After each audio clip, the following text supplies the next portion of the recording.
Hello दोस्तों, अक्षयवन channel पर आप सभी का बहुत बहुत स्वागत है। और आज मैं आप सबके लिए लेकर आया हूं अपने सब्सक्राइबर्स की भेजी दो बिल्कुल सच्ची हॉरर स्टोरीज़। पहली स्टोरी जो मैं आपको सुनाने जा रहा हूं वो मुझे भोपाल से मेरी एक सब्सक्राइबर ने मुझे भेजी है। मेरी इन सब्सक्राइबर ने अपना नाम बताने से मना किया है, इसलिए ये स्टोरी मैं आपको एक काल्पनिक नाम लेकर बताऊँगा। मेरा नाम ईरा है और आज मैं आपके साथ अपना एक बहुत ही डरावना एक्सपीरियंस शेयर करने जा रही हूँ। ये बात आज से 9 साल पहले की है। उस समय मेरी उम्र 11 साल थी और उस समय मेरा परिवार दिल्ली के एक घर में किराए पर रहता था। कुछ महीनों तक किराए पर रहने के बाद मेरे पापा ने दिल्ली में ही एक मकान लेने की सोची, तो उन्होंने दिल्ली के ही एक ब्रोकर से कांटेक्ट किया। फिर कुछ दिनों बाद ही उस ब्रोकर ने हमें एक काफ़ी बड़ा और सुंदर घर दिखाया। वो घर बहुत अच्छा था और वो बहुत सस्ता भी था, इसलिए मेरे पापा ने वो घर खरीद लिया। घर खरीदने के कुछ दिनों बाद ही हम लोग उस नए घर में शिफ्ट हो गए।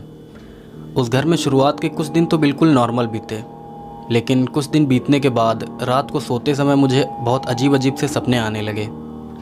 सपने में मैं देखती थी कि एक छोटी बच्ची हमारे घर के स्टोर रूम में बैठकर रो रही है, और जब भी मैं सपने में उस बच्ची के पास जाने की कोशिश करती तो तुरंत ही मेरी नींद खुल जाती थी।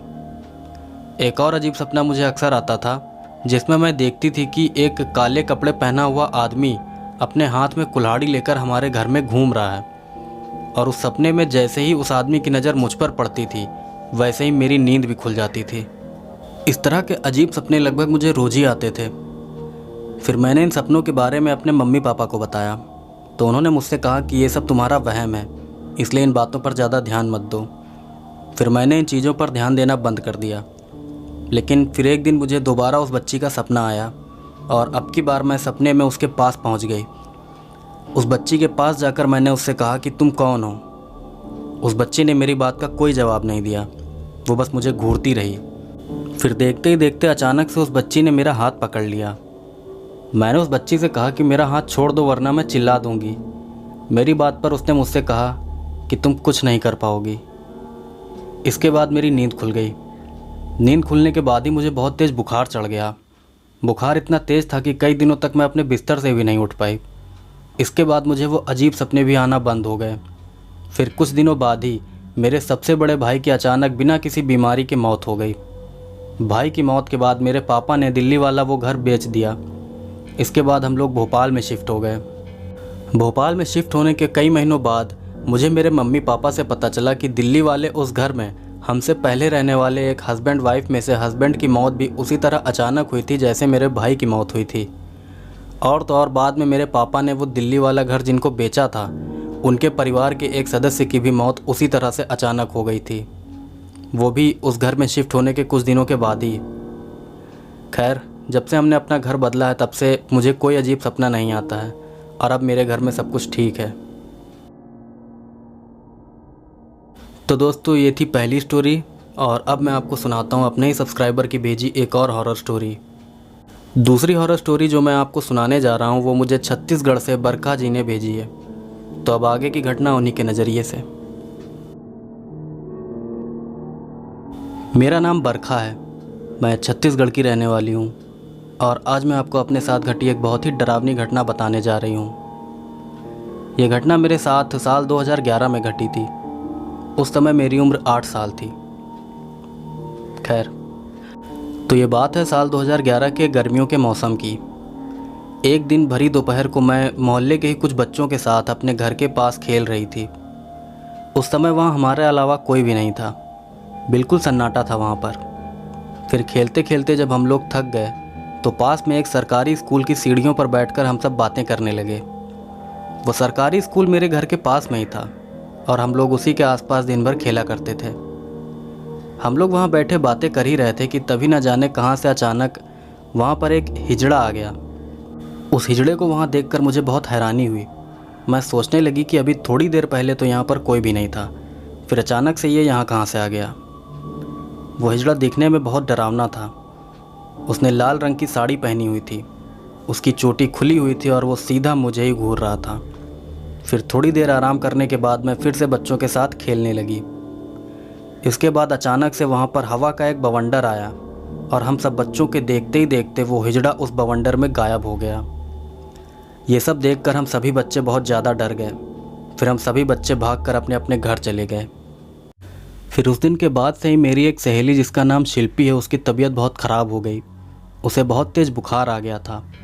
और तो और खुद मुझे भी उस दिन से हर रात भयानक सपने आने लगे।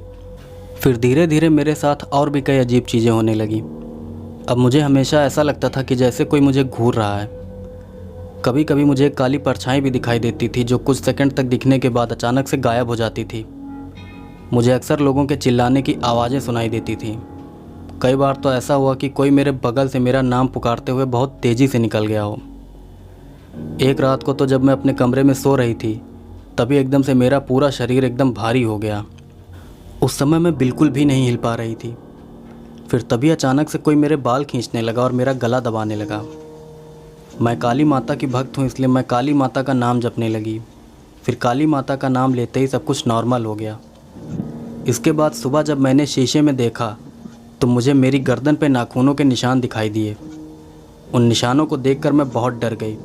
फिर मैंने तुरंत ये सारी बातें अपने मम्मी पापा को बताई, लेकिन उन्हें मेरी बात पर बिल्कुल भी भरोसा नहीं था। मम्मी पापा को मेरी सारी बातें बस मेरा वहम लग रही थी, इसलिए उन्होंने मेरी बात पर बिल्कुल भी ध्यान नहीं दिया। फिर इसके कुछ दिनों बाद तक तो मेरे साथ कोई भी अजीब घटना नहीं हुई, लेकिन कुछ दिन बीतने के बाद एक रात को जब मैं सो रही थी, तब अचानक से किसी आवाज़ से मेरी नींद खुली। फिर नींद खुलते ही मैंने देखा कि एक औरत के आकार की काली परछाई मेरे सिर के पास बैठकर बहुत ज़ोर ज़ोर से रो रही थी।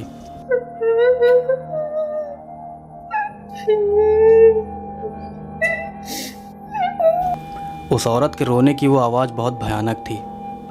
उस परछाई को देखते ही मैंने अपनी आंखें बंद कर लीं और काली माता का नाम लेने लगी। फिर किसी तरह से मैंने वो रात काटी। इसके बाद मैंने अपने घर के मंदिर में रोज़ पूजा पाठ करना शुरू कर दिया, लेकिन पूजा करते समय भी मुझे ऐसा लगता था कि जैसे कोई मुझे घूर रहा है। पर वो जो भी था वो पूजा वाले कमरे के अंदर नहीं आ सकता था। फिर एक दिन जब मैं पूजा करके कमरे के बाहर आई तो अचानक किसी ने मुझे ज़ोर से धक्का देकर सीढ़ियों से नीचे गिरा दिया। ज़ोर से गिरने की वजह से मेरे सिर पर गहरी चोट आई और मुझे अस्पताल में भर्ती होना पड़ा। मेरे पापा मेरे साथ अस्पताल में रुकते थे और मेरी मम्मी मेरे छोटे भाई के साथ घर पर रहती थी। फिर जब 3 दिन बाद मैं अस्पताल से डिस्चार्ज होने वाली थी, तभी रात के वक्त मुझे उल्टी लगी तो मैं उठकर बाथरूम चली गई। उस समय पापा सोए हुए थे, इसलिए उन्हें जगाना मैंने सही नहीं समझा। फिर मेरे बाथरूम जाने के थोड़ी देर बाद ही वहाँ की सारी लाइटें अपने आप जलने बुझने लगी। ये सब देखकर मैं बहुत डर गई। फिर मैं जल्दी से भागकर अपने बेड पर आ गई और काली माता का नाम लेने लगी। फिर अगले सुबह जब मैं अस्पताल से डिस्चार्ज होकर अपने घर गई तो उस समय मेरी नानी भी मुझे देखने के लिए मेरे घर पर आई हुई थी। इसके बाद मैंने अपनी नानी को अपने साथ हो रही सारी घटना बता दी। फिर मेरी नानी मुझे एक बाबा के पास लेकर गई। मुझे देखकर उन बाबा ने मुझसे कहा कि इस लड़की के ऊपर एक बुरी आत्मा का साया है, वो आत्मा इसे अपने साथ ले जाना चाहती है। फिर उन बाबा ने मुझे एक ताबीज़ दिया, जिसके बाद सब कुछ ठीक हो गया। तो दोस्तों, आज का वीडियो यहीं पर ख़त्म होता है। और अगर आपको वीडियो अच्छा लगा हो तो प्लीज़ वीडियो को लाइक कर दीजिएगा, और अगर आप चैनल पर नए हैं तो चैनल को सब्सक्राइब कर लीजिएगा ताकि आप ऐसे ही और भी वीडियो देख सकें। और एक और बात दोस्तों कि मैं आपको एक अपडेट देना चाहता था। अपडेट इस चीज़ का है कि मेरे कम्युनिटी पोस्ट पर मैंने जो लास्ट टाइम एक पिक अपलोड की थी जिसमें चाँद के बगल में एक छोटा सा ऑब्जेक्ट दिखाई दे रहा था, उसके बारे में मुझे कुछ जानकारियाँ मिली हैं, लेकिन उसके ऊपर अभी तक मैं वीडियो नहीं बना पाया हूँ। तो कोशिश करूँगा कि मैं जल्दी उसके ऊपर भी एक वीडियो बनाकर अपने चैनल पर अपलोड कर दूँ ताकि वो भी आप देख सकें। और हाँ दोस्तों, कि उस ऑब्जेक्ट के कई वीडियो रिकॉर्डिंग मतलब मौजूद है। आप यकीन नहीं मानेंगे, लॉकडाउन के दौरान इंडिया में और यहाँ तक कि पाकिस्तान में भी यूएफओस को देखे जाने की बहुत सी घटनाएं सामने आई हैं। नॉर्मल लोगों ने अपने मोबाइल से इन यूएफओस को कैमरे में रिकॉर्ड किया है और उनकी असली फुटेज भी मैं आपको अपने आने वाले वीडियो में दिखाऊंगा। खैर, तब तक के लिए जय श्री कृष्ण।